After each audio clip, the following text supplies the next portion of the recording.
আউযুবিল্লাহি মিনাশ শাইতানির রাজিম। বিসমিল্লাহির রহমানির রহিম।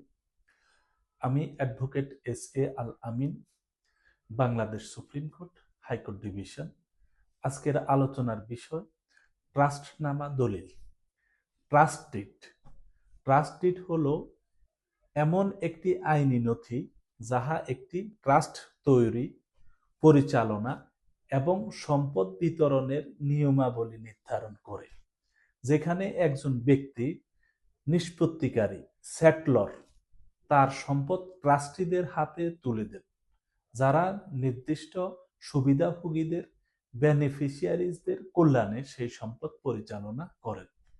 এই দলিলটি ট্রাস্টের উদ্দেশ্য, ট্রাস্টিদের ক্ষমতা ও দায়িত্ব, সম্পত্তির বিবরণ এবং কিভাবে তা ব্যবহার বা বিতরণ করা হবে তা স্পষ্টভাবে উল্লেখ করে, যা একটি আইনি চুক্তি হিসেবে কাজ করে এবং ট্রাস্টকে কার্যকর ও বাধ্যতামূলক করে তোলে।